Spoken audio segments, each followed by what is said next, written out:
put some housekeeping. Thanks, Monique. You can see that in the chat box, Monique added some kind of housekeeping things. I'm sure you guys are really familiar with Zoom at this point, after being online for over a year, it seems like, or has been over a year. If you want to submit any questions to the panelists, and we have Kurt and Cody, and I'll get them introduced in just a second, you can do so by submitting them into the chat box, and then my team will monitor that chat box and read them for you. But because we have a small group today, you're also welcome to speak up, raise your hand either with the tool or just put your hand up. We'd love for you to engage in the conversation. This can be pretty informal, but I think you'll find that it will be informative and you get some real world advice today. All right, I think I've covered everything, right, Monique? Okay, good. All right, so with that, I'm gonna have the panelists introduce them to yourselves. So we have Cody and we have Kurt. And Cody is with McClatchy and Kurt is with Micron. And with that, I'm going to hand the introduction over to you. So Cody, why don't you start and give a little bit of an introduction to yourself and maybe why you're excited to be a part of this conversation today as well. Yeah, certainly. So you guys can come off mute and interrupt me anything you want. We can be pretty informal. So feel free to interrupt. I talk enough all day long. So if you guys want to talk, feel free. But you can start by booing me. I did not graduate from Boise State. I'm not from Idaho, so Kurt might be your favorite speaker here. But I'm originally from Michigan, graduated from Michigan State, and moved out to Idaho about 2 years ago to take this opportunity with McClatchy. So for those of you who don't know what McClatchy is or who we are, we actually own the Idaho Statesman. So McClatchy is our parent company. We own the Idaho Statesman here locally, but we also own 30 other newspapers across the country. So everything from the Miami Herald to the Sacramento Bee. We own the Fort Worth Telegram, a lot of major metropolitan areas across the country that we work in. But beyond just the print side of our business, we also offer all the digital solutions that you're probably used to. So if you're up late at night scrolling through Instagram and an ad comes up and makes you want to buy something, chances are maybe we had something to do with that. So I work with businesses of all sizes here in the local community to help run their advertising campaigns and help grow their business and their revenue. I think I'm excited mostly to kind of answer any questions that you guys might have, be pretty informal about that. Like I said, I know that you guys are kind of getting curious about, what is life outside of college? What are some things to do with networking and things to do with maybe career development or job shadowing? And I know that I benefited a lot from these conversations when I was a student. So I'm looking forward to continuing to pay that back through this conversation. Awesome. Thanks, Cody. Okay. And how about you, Kurt? So I graduated from BSU, so with a business and marketing minor, and I'm working at Micron now. So I've been there since I graduated. So I'm coming up on 30 years this year working there.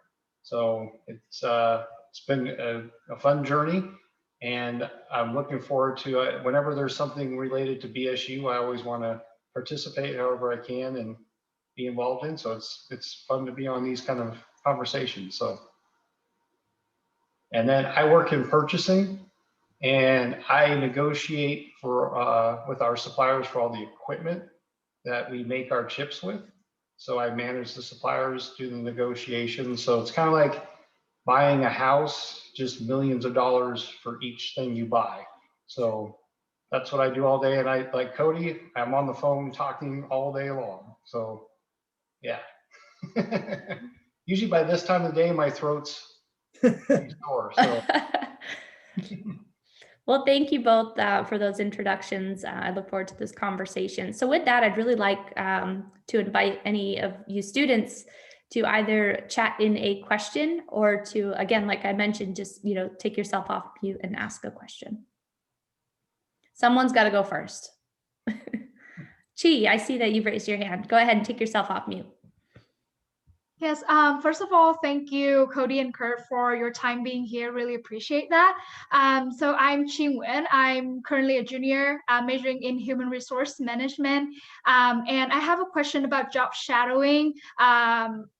During this era of virtual work, do you have any advice of how to request for a shadowing, or like is there any alternative to connect with professionals so that we know more about like the job and like the daily work? You want to go first, Cody?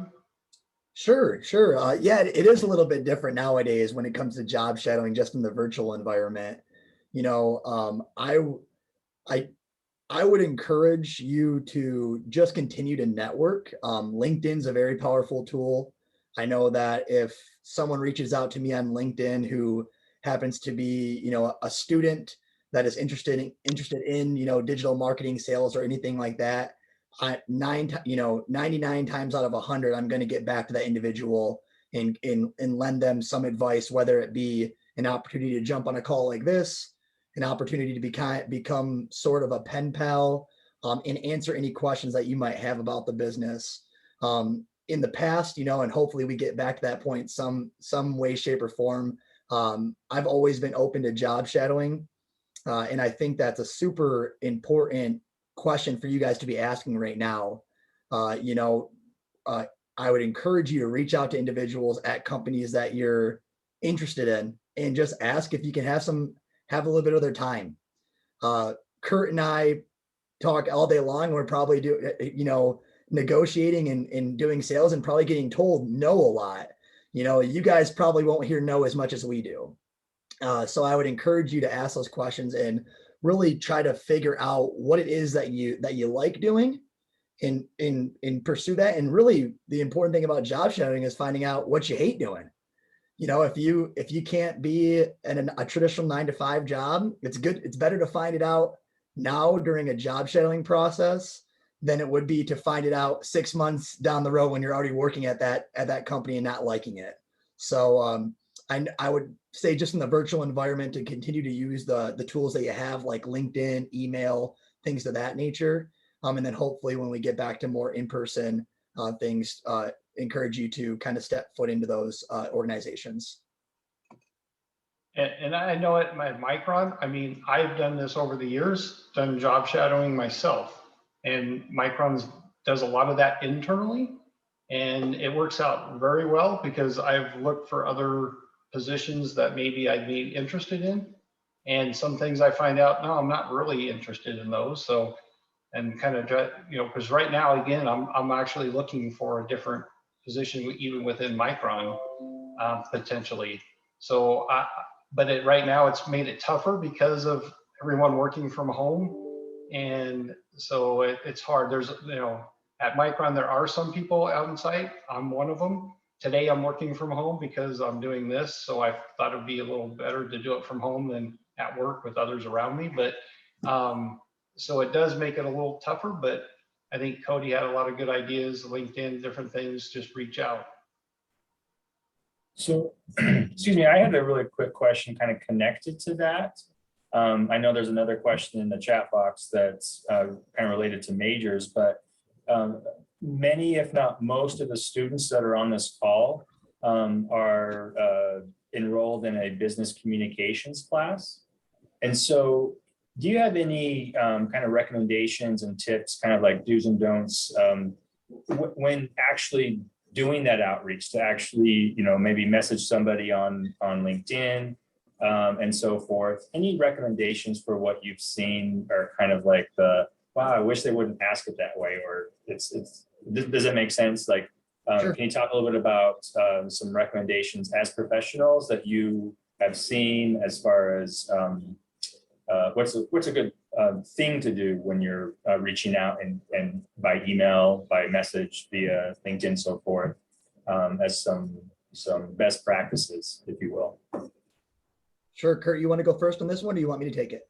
Go ahead. So, yeah. Okay. One thing that one of my biggest pet peeves, Brandon, is if something is copy and pasted, and I sent the same message out to 15 different people, and maybe I didn't change the name on a couple of them because I forgot, and maybe I did. My name is spelled weird. It's Kody. I get a lot of Codys, and I'm like, come on, you're on LinkedIn. You can see my name in my profile. Like, at least spell my name right. So I would say just to take a little bit of time and do some prep work. Look for me on, search that person on Google, look at their LinkedIn profile, see what kind of human connection you might have with that individual. Hey, I noticed that you were a such and such major at Michigan State. I'm a such and such major at BSU. I noticed that you're living in the Idaho area now.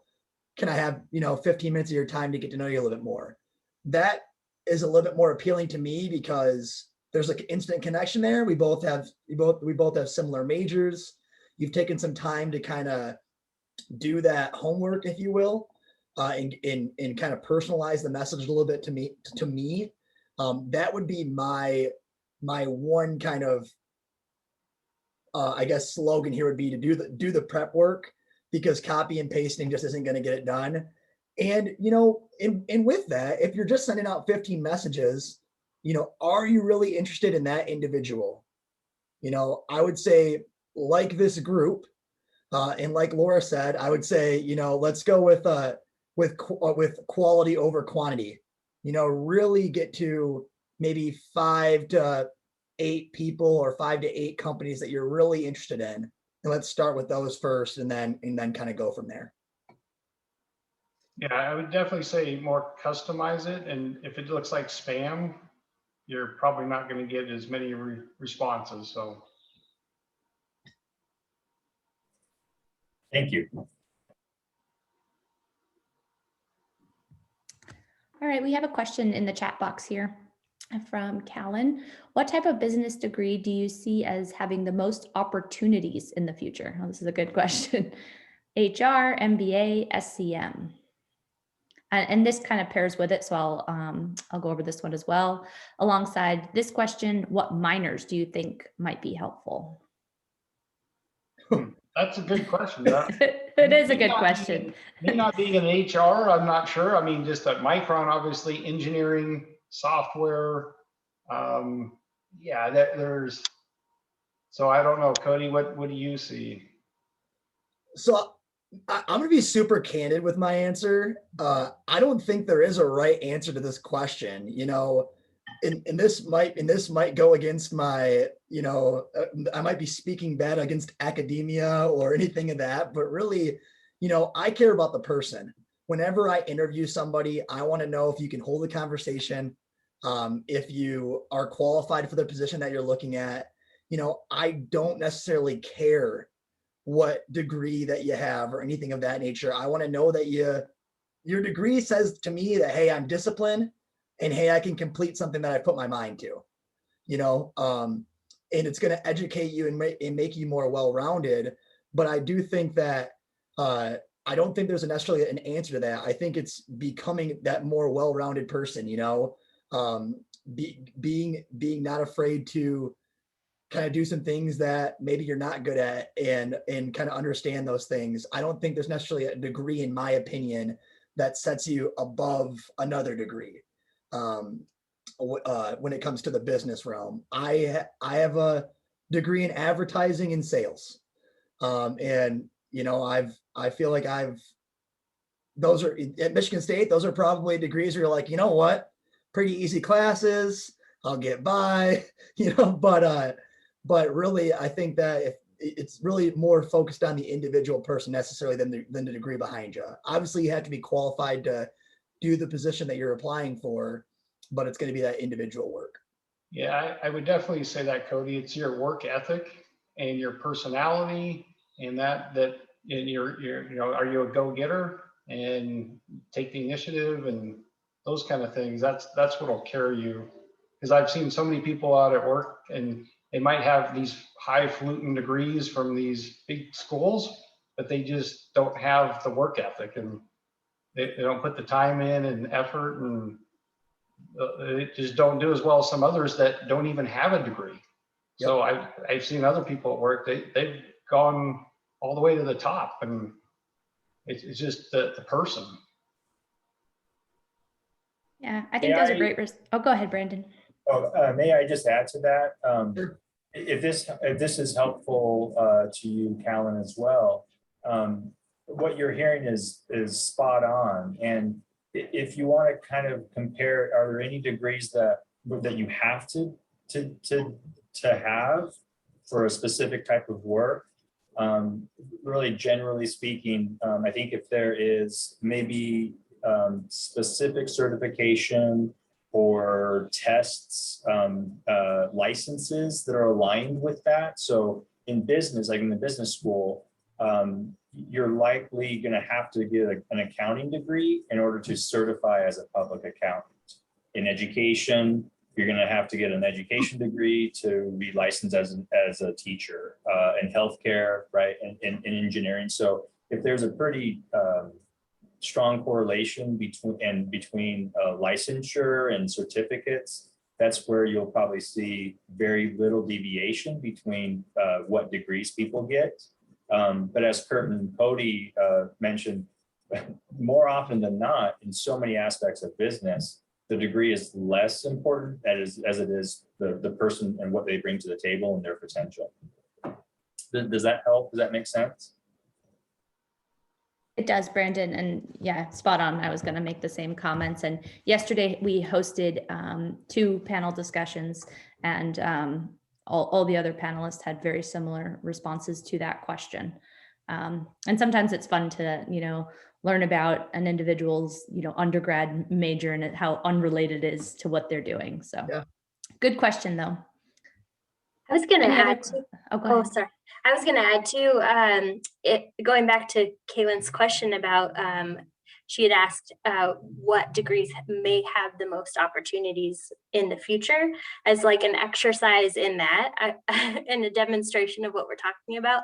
Kurt, you mentioned that you had a business degree with a marketing, and now you're in procurement or purchasing. How did you get from A to B? So I applied for jobs at Micron in marketing, but I couldn't get in. And so I just took a job that I could, and I figured I'll just work my way there.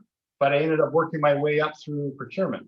So it worked out. I'm on the opposite side where I thought I would be, but it's worked out well for me. So, yeah. Yeah, that's great, having an open mind to follow your degree path wherever it takes you. Yep. All right, looks like we have another question in the chat. During the job shadow that we were previously speaking about, do you think it's a good idea to get involved in a project, even if it takes time after hours to complete it, to show enthusiasm and commitment? And Yeah.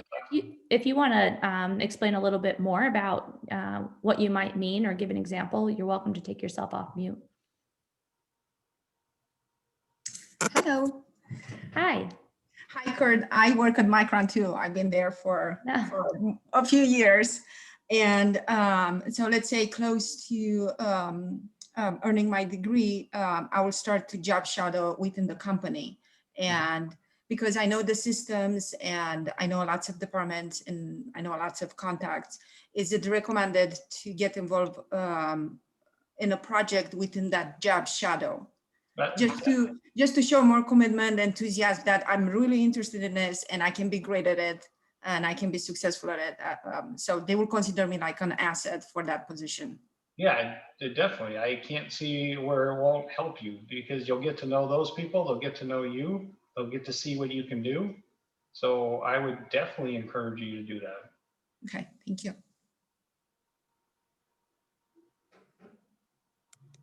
Any other questions from students?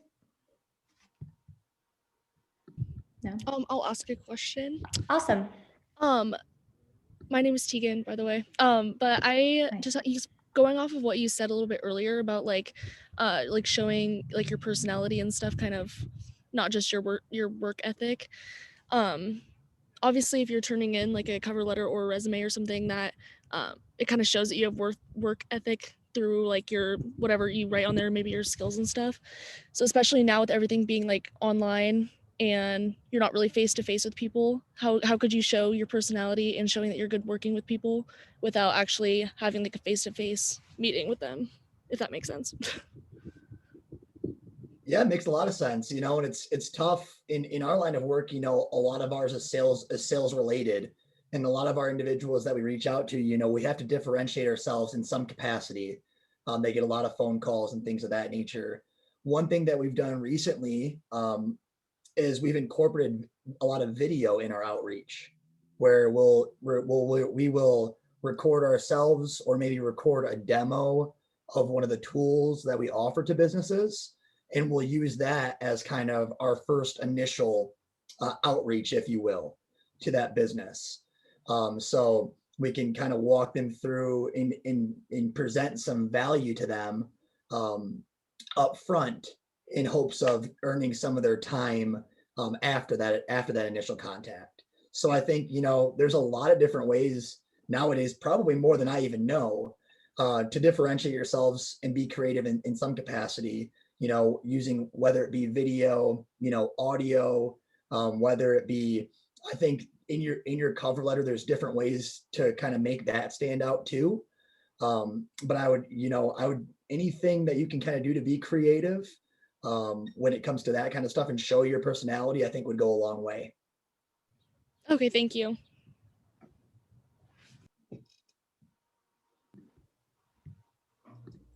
I've got a question for you both, if students don't have a question at the moment, and maybe this will spark some more questions. What advice would you give to your younger self at the start of your career? So thinking back to maybe when you were in college, what advice might you give yourself? And either one of you can jump in. For me, I probably would put myself in positions where I felt more uncomfortable, maybe take jobs somewhere else. I had opportunities to work overseas and I didn't do it, but that was also because of my kids. But probably I would definitely try to do things like that, when put yourself out of your comfort zone kind of a thing, and take advantage of those, because you never know where those opportunities might lead to, and your experiences that you get from those. Great. Yeah, I would agree with that. I think, you know, the more you can put yourself in uncomfortable positions, the more you're going to grow, and kind of understand what things that you do like, what things that you don't like, things of that nature. I would also say, you know, when you're starting off in the job space too, you know, obviously networking externally is super important to get to know these contacts when you're looking for a job. But when you do land a job, internally networking is super important too. You know, try to develop maybe a mentor that you can trust in, even if it's outside of your organization. If you can, you know, develop some sort of individuals that you can lean on, ask questions to, things of that nature, I think that goes a long way. And that's something that I wish I would have done more of. And that's one thing that Micron, I've had the opportunity to travel to a lot of places I never would have been able to go to. So I've been to Taiwan many times, Singapore, Japan, to Europe. It's offered me a lot of good experiences. So that's one great thing I've liked about Micron, and we just have so many sites around the world that and suppliers that it's allowed me to do that. And then I think just to add on to that too, Laura, is I would say, you know, try not to be intimidated by professionals. I know that sounds really hard to say, but we're all just trying to get by. You know, it's there. I would venture to say that the individuals you reach out to are a lot more like you than you would think. You know, and maybe a title might intimidate you, or someone's fancy degree might intimidate you, or you are really interested in this position or this business and it's scary. I would say to try to swallow that fear a little bit, because it's more likely than not that these individuals are just like you. We're just trying to get by. We're all just trying to do our best. And I feel like if you kind of swallow that fear for a minute and take that leap, whether it be a conversation or something that's uncomfortable, you're going to be a lot better off. Yeah, great advice. All right, questions from the audience. So here's another question, kind of communications related. You know, in each of your roles, maybe even talking a little bit about your industries, you know, what would you say is, well, and maybe let's bring in pre-shutdown, pre-pandemic, and since then. But what would you say is the most common platform or mode that you can communicate professionally? You know, meaning, are you emailing all the time versus on the phone versus, you know, other like ways? Like, what would you say is your most common form of a platform or mode of how you communicate in your profession? Kurt, you want to go first? Yeah, sure, that's fine. So obviously email is probably the biggest, but we're using Zoom pretty much, and Teams is the other one. And Zoom more externally with our suppliers, Teams more internally. And so those are the ways to communicate. But I would highly encourage, because it seems like a lot of people want to communicate just through email only. And I know it's harder sometimes to talk to people, but I would highly encourage you to, especially when you're new, you need that communication, FaceTime with people to get to know them more. Don't just hide behind the email or IMs, things like that. Really try to, if you're trying to set yourself apart and you really want to advance, really start to build those relationships and try to get in front of people as much as you can. Yeah, I would agree with that. For us, we are a Google Suites company, so we use Google Hangouts for the majority of our meetings, I guess, post shutdown. So we're meeting with Google Hangouts, doing presentations, screen sharing with our clients and things of that nature.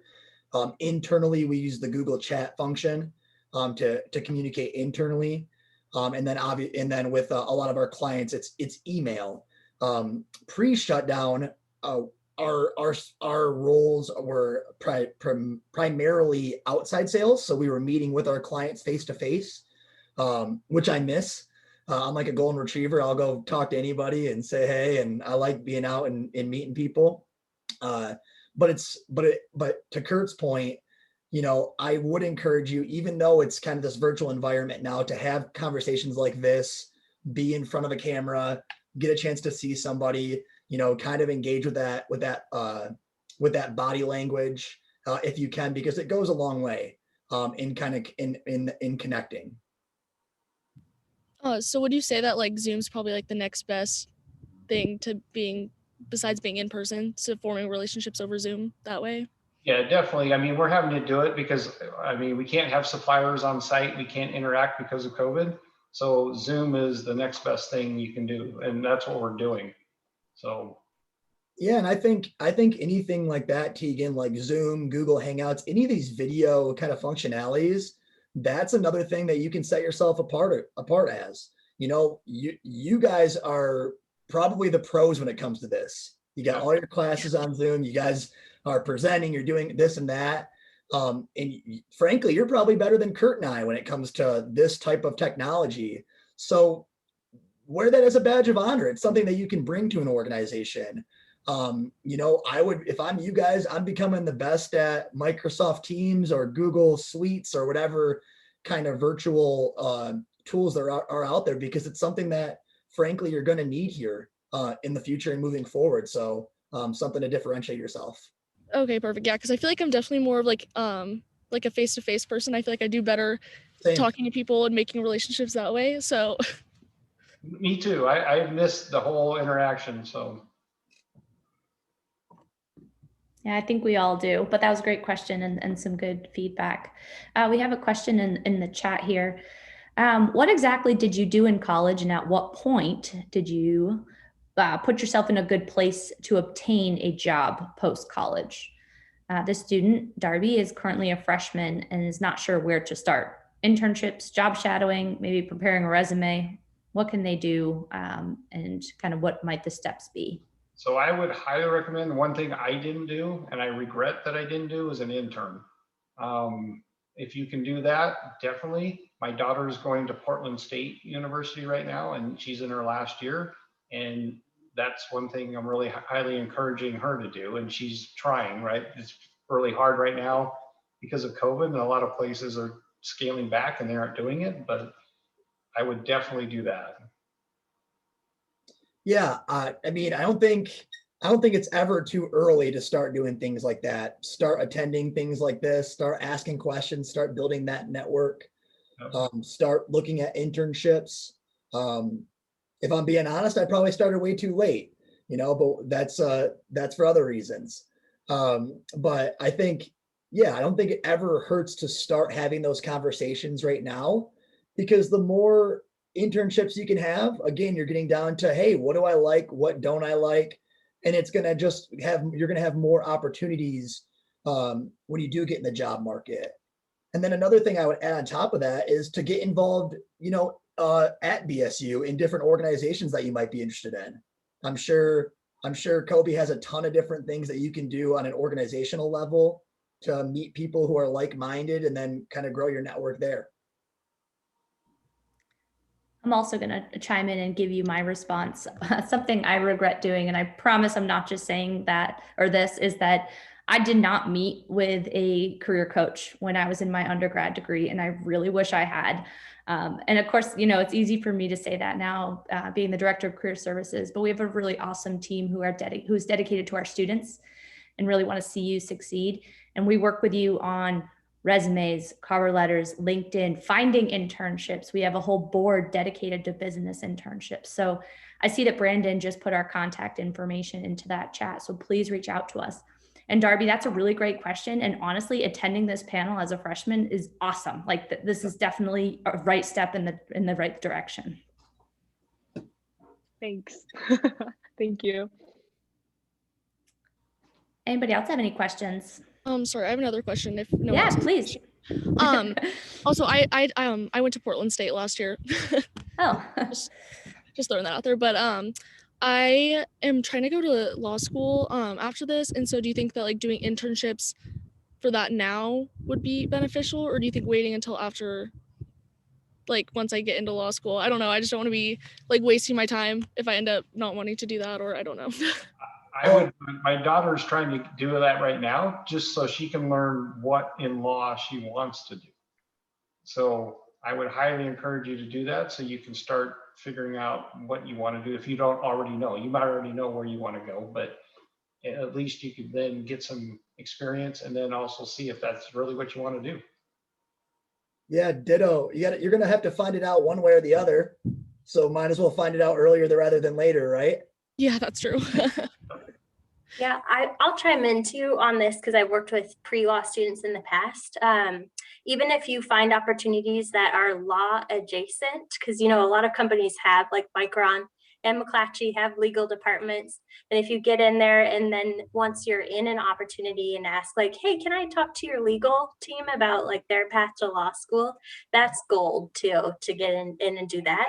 And then also, there's on our Kobe internship and job board, we have a link to the Bar Association, and they post internships sometimes too.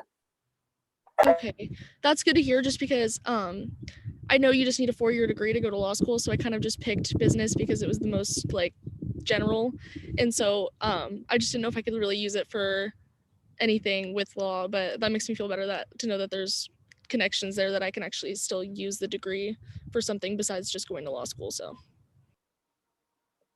well, and I'll kind of chime in here on to that point as well. Any opportunity that might give you experience does not necessarily have to have the word internship attached to it. Yeah. So again, like a local legal firm or something, they may just say, hey, we have a part-time job for like somebody to help us in our department, just help out type of thing. So that's where it's more about what area are you interested in what what are any types of part-time jobs. They can call it internship, it doesn't matter. If you're able to get some type of experience that is connected to your career interests while you're in school, that's gold, as Monique said. Thank you. Good I'll question. chime in too, you know, since I'm a lawyer and everything. Oh, thanks, Thomas. You know, might as well provide some insights. And I think a lot of what has been said is so spot on. And really what your next step is that you're, you know, looking to accomplish is to get into law school. And so what law schools like to see is your engagement. They like to see that you're doing internships. They like to see that, you know, you're getting good grades. They do like to see a good LSAT score. But your engagements, doing any type of internship while you're a student, that's going to be great. That's the kind of thing that they like to see, is that you're out there, you're doing community involvement while you're a student, participating in clubs, things like that. In law school, many of the law school programs that are accredited through the American Bar Association, they're going to require you to do a legal internship. So that, you know, that experience will come. You can come now or it can come later, but it will, I mean, I guess it will come later, but just right now, you know, explore the field and see what you like. But yeah. Okay, thank you. Thanks for chiming in, Thomas. We appreciate your insight. We have another question in the chat. Chi, do you want me to read it or would you like to? Yeah, so I have a question about job application. So Cody, you mentioned about finding what you like to do and what you don't like during kind of like experience. So right now I kind of like know what I want to do in HR, but those kind of positions don't really hire entry level candidate. So I want to ask whether it be better to apply for a post like an entry level position just to get in the door, or is it better to find the position that really fits with the interests? Kurt, you kind of went through the path and got in the door, so I'll let you handle this one. I would definitely say, you know, get in where you can, because you never know where you're going to end up. And if you get the opportunity and it's something and it's a company you know you could grow with too, I would do that. So Yeah, I would second that, you know, and if I would be surprised if you are in a spot, if you're interested right now and 5 years from now, your interests are going to be completely different. They might evolve, they might change. I think getting in the door somewhere where there's an ability to grow and to experience different things will only benefit you, because you'll be able to, you know, you'll align your interests as your interests change and adapt. Yeah, so kind of like a follow-up question from that. The kind of like companies that I currently feel that I want to get in the door and like grow with, they are currently like big companies. So is there any advice to stand out among a pool of like hundreds of applicants into big companies such as Micron or like Target? Any advice will be appreciated. Yeah. So for me personally, I think you want to kind of go about that a different way. I think just blindly sending out applications isn't the way to go. I think that you want to kind of have that internal advocate. You want to find someone on LinkedIn who you can develop a relationship with, who can then refer you. You don't want to be a blind application that, you know, that you want to be able to, you want someone to take your application and hand it to somebody else and say, hey, I know, you know, I've worked with Chi. We've been kind of pen pals over the last couple of months. I think that she'd be a great fit here. It's always good to have an advocate on your behalf. And I think that's the way that I would approach it, especially at big companies like that. definitely. I know it's not always probably going to be the case. You're not going to know someone at every company, but if the companies you can, it's definitely helpful to have someone that's recommending you. Great, thanks for the question and the answers. Anybody else have any questions?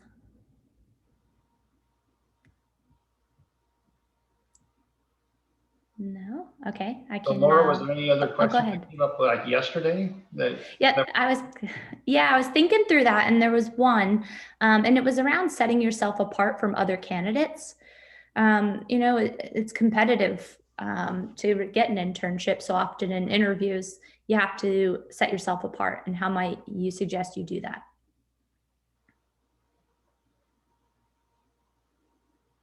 That's a good question, because for me, I haven't interviewed in 30 years. So,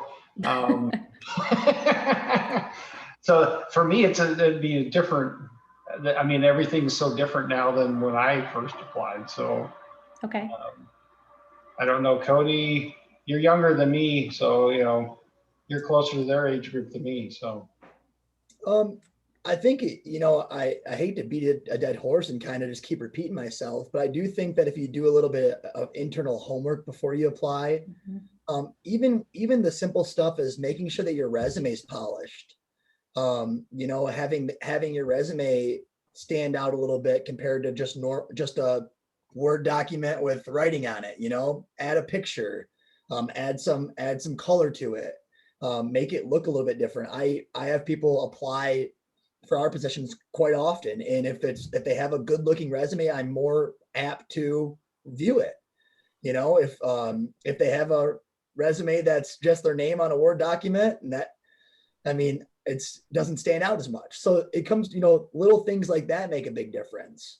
You know, but then again, finding out maybe my email, however you can, and sending me a note before you apply and say, hey, you know, I'm very interested in applying. I'm going to go ahead and do that, but here's a copy of my resume for you to view before the application process. Just kind of, I would just say going that extra little bit rather than just, hey, I'm going to click this apply tab on LinkedIn or Indeed or whatever it might be. Just taking that next step to try to make that connection, in my opinion, goes a long way. And Cody, you touched on this earlier, and someone on HR, on one of the other sections I was in, mentioned it, is making sure when you submit it, you've got the right names in there. Because someone in HR mentioned they even had the wrong company name, and they just kind of tossed it right away. So make sure you proofread it and you got everything correct.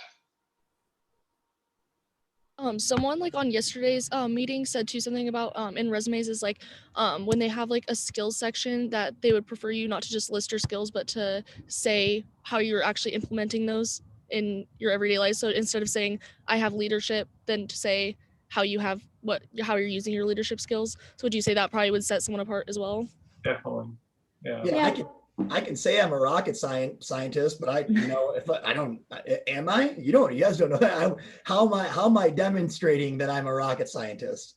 You know, you definitely want to kind of put a little bit of, I guess, you know, with me, I'm always looking at about numbers on a resume, because I'm looking for someone who's demonstrated sales experience. So if they can show me how they've grown a book of business and demonstrate that by adding what kind of revenue that meant, or you know, rather than just saying I made profit this year or whatever. Yeah, exactly. I grew my book of business. Okay. Did you grow it by 1%? Did you double it? You know, adding a little bit more clarity goes a long way. And then you said leadership. I mean, did you lead any groups or projects at school or sorority or other things? You know, list those kind of things too, and give, you know, more detailed clarity. Yeah, so, go ahead. I was gonna say, maybe generally, I know there's been a lot of indirect and direct kind of responses in relation to this, but you know, since your primary role is not to hire, you know, what would you say are, you know, some attributes and skills that you value in like your coworkers, in the people that you work under or with or for, like just generally, what are some, you know, it's always about soft skills, technical skills, yada yada yada, but just you know, day to day, as you have coworkers and clients you work with and customers and so forth, like what are things that really you appreciate and value as far as, be that a personality trait or attributes or skills that kind of makes your job easier or just that type of thing. Does that make sense? Absolutely. Brandon, sorry, great minds think alike, and it's telling that we both work for career services, because I was going to say, building off of Laura's question, Cody and Kurt, if you were hiring an internship to add to your team, what attributes would you be looking for in that person? Yeah, so I can kind of stab at that in two different ways. One thing that I try to demonstrate to my team, or one attribute that's super important to me and something that I like from upper management or anybody on my team is predictability.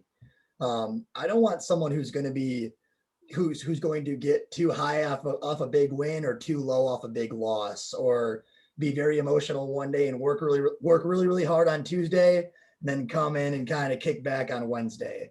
I would rather have someone be very predictable and kind of have that 20-mile march mentality where what you're going to get from them day in and day out. It's going to be a positive attitude. It's going to be, you're going to be disciplined day in and day out, rather than being kind of that roller coaster feel where it's very ebbs and flows as far as mood or work ethic or things like that go. So predictability would be a huge attribute that I look for. Yeah, I would definitely say someone that wants to jump in, dig in, not just talk, and actually do the work and contribute. So that's who I want on my team. And one more, now that I'm just thinking about it, if just natural curiosity is something that I find fascinating, and I enjoy people who are naturally curious, who ask a lot of questions, I look for individuals who kind of don't go about that's above my pay grade, or that's really not my job. I like someone who maybe it's not their job, but they're going to figure out, kind of why we do it that way, or is there a different way that we can do it that's more efficient. I think being naturally curious about processes, about why we do things the way that we do it, about just life in general, is an attribute that I look for. And not being afraid to speak up. And, even if you don't agree with the way it's going, if you can say, hey, this is what I think and I see it this way, because sometimes not everybody has the same opinions, and maybe what you're thinking is what we really need to do. But if, don't be afraid to say it. So. Thank you. Yeah, I think the last thing any organization wants is a room full of yes people. We can't get anything done if everyone's just going to say, yep, sounds like a good idea. We want to be able to have those conversations. We want to bring different thought process to the same challenge. We don't want to keep doing things the same way. We have to adapt. We look at the world now. The companies that have adapted and have done things differently and have had tough conversations are the ones that have survived. Yeah. So I think being able to voice your opinion, and to Kurt's point, be able to articulate why you think that way or why you disagree, not just, hey, I disagree. Yeah. All right. Mm-hmm. That doesn't help anybody. No. But being able to articulate, your thought process behind it, makes a very valuable conversation. If you were to how could you do that without coming off as not professional or kind of rude? Yeah, that's a fine line, but if you're doing it in a constructive way and not like Cody said, just, I don't know, I don't agree, I don't like it. But if you're saying it, here's a way we could do it or make it work. Here's a different point of view. Or yeah. Okay. It's in the presentation and how you come across. Okay, yeah, because I feel like I wouldn't want to go up to my boss and be like, I don't agree with you. Yeah. But sometimes you have to do that, right? Or you should. But you also have to know when to sometimes back down. So, you can state your opinion and say, here's what I think. But if your boss is going, nope, we're going to go this way on this one, you have to sometimes know, okay, I stated my opinion, obviously. Yeah, just know when things are negotiable or just not. Yeah. Okay. Yeah, and it's tough to call a baby ugly. If if someone's very passionate about an idea, it's tough to call their baby ugly. But you have to be delicate with that. And a lot of the times it's, hey, I'm hearing this, kind of repeat what you're understanding, because maybe it's just a miscommunication there.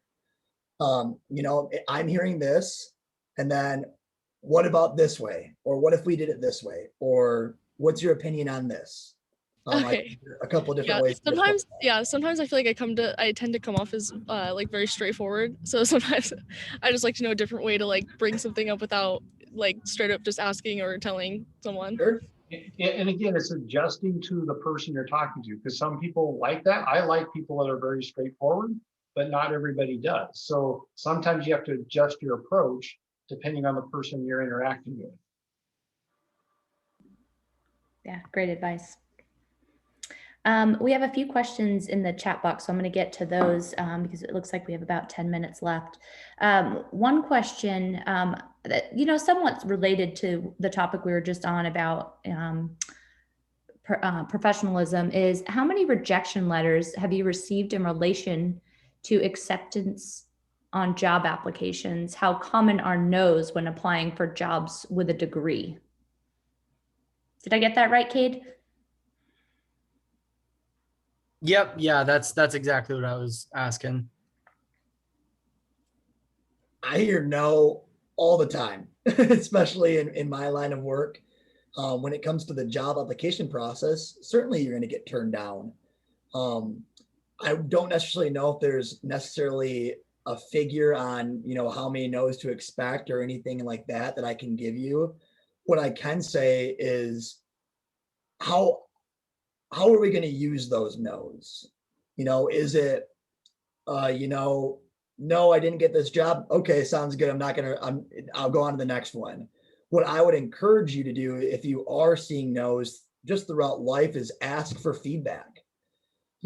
I understand that you're going to go with another candidate. As I'm in the job market, how can I improve? Or what piece, what things in my resume made your decision? I would try to pick up a little piece of advice or feedback in any rejection you have, whether it be in the job market or just in general, so you can continue to build off of that. Yeah, definitely. And Kate, I'm sorry I don't have like an exact figure for you. I hope that kind of answers your question. But yeah, you're gonna hear no's, whether it be in the job market or in everyday life. Just try to pick up that feedback and then make those improvements if you think they're necessary. Okay, perfect. Awesome. Yeah, thank you. I guess I wasn't, my question, I wasn't expecting a statistic, I guess, but more so, here, I'll turn this on, more so advice as far as continuously receiving no's, any way to, adapt and overcome that rather than just move on. So yeah, I think getting that feedback, and this is, this is an example, and we won't use real names, but I had an interview the other day, and it was a great conversation. And after passing this individual up the ladder, our VP Googled this individual and found some things online that lent us to go another route, that they weren't a great fit for our organization. So one, that's a bummer, but two, this individual followed up and asked why, and I was able to point that out for them. So they were able to make those adjustments and kind of get that stuff offline. And then it'll hopefully improve their search as they kind of continue going forward. But if they wouldn't have asked for that feedback or wouldn't have followed up with me after they were rejected, then maybe they wouldn't have found out the root source of why that rejection happened. okay, cool. Awesome. Well, yeah, thank you. I appreciate it. Yeah. Yeah, you're very welcome. And if I could add something just a little bit to that, Kate, in some cases, some companies may elect not to give you feedback, and that's okay. There's a reason for why they're doing that. And so whenever you can get feedback, that's for sure like a really good thing, and I always value that. And even if they elect not to give you any feedback, it's okay to ask them, maybe just others that, just to kind of just like Cody was saying, like different perspectives can kind of get you some of those answers. And I guess in a way, maybe just expect that not all companies will elect to give feedback as to why they're electing not to move forward with applications. Okay, cool, awesome, thank you. Yeah, and sometimes rejection is redirection. So if you get stonewalled from a company and you don't get that if you don't get the opportunity to get somebody as great as Cody responding to you, then maybe it's like, okay, this company might not be the best fit, or maybe we just talk with a career coach like Brandon and find an alternate way to get in. Sure. Cool. Yeah, great discussion. Okay, I've got one last question for you. It's regarding building relationships with professionals on LinkedIn, especially in today's environment. It's extremely important. How often should students reach out to professionals, given that they're very busy? I think that you just kind of have to have the human element here. I think you can kind of tell when you're bugging somebody, or, you know, it's, if you look at your iPhone right now and you see a bunch of text messages that you haven't answered, you want someone to kind of take the hint.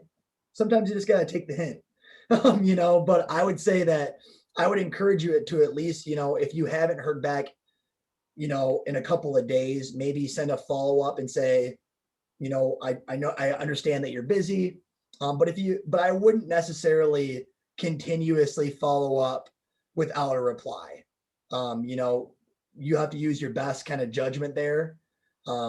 But again, to steal Monique, it might be redirection. You know, maybe it's this individual isn't the right person to connect with, and let's try somebody else. Or even ask when is a better time, or maybe give them a couple different options and say, you know, does this time or this time work better too, or something. And it's okay to send a breakup message every once in a while. You know, we do that with potential clients all the time and say, hey, you know, I've had a really tough time getting a hold of you. Can you just answer 1, 2, or 3? 1, I'm not interested. 2, I just haven't got around to it yet. 3, I've fallen down and I can't get up, and please send somebody to help me. You know, you can, and that differentiates you. You know, maybe you get a laugh out of somebody and they get a message back. But I think it's, you know, it's okay to say, hey, I understand that you're probably busy. It looks like it's best for me to reach out to somebody else. Do you know who that is? Or or I'm going to go ahead and not message you. Send a breakup message, and maybe that spurs a conversation. Great. Okay, well, we're just about out of time. Kurt or Cody, do you have any final words of advice to our students? And is it okay to share your contact information if any of the students want to get in touch with you directly? Yeah, certainly. You guys can find me on LinkedIn. I think my email and all that stuff is on there as well. And you're more than welcome to share that, Laura, if you'd like. I think just my parting kind of shout out here would be, it sounds like you have a lot of great people on this phone call and in Kobe Career Services. So I would encourage you to use those resources. They're there for a reason. It's not, you know, it's only going to be for your betterment to reach out to these individuals and to kind of steal some of their life experience. So I would certainly encourage you to have more conversations, whether it be with professionals, you know, increase that network, in kind of, to steal Kurt's line here, you know, put yourself in uncomfortable positions. So that would be my parting words there. Yeah, and I would say the same. Like, I regret I didn't do the internship, so I would pursue those. And like Laura said, the same thing. When she regretted not using the resources at school, I didn't do that either. So there's a lot more resources and opportunities available to you now that I think were available when I was going to school. So try to use those while you're there and take advantage of them.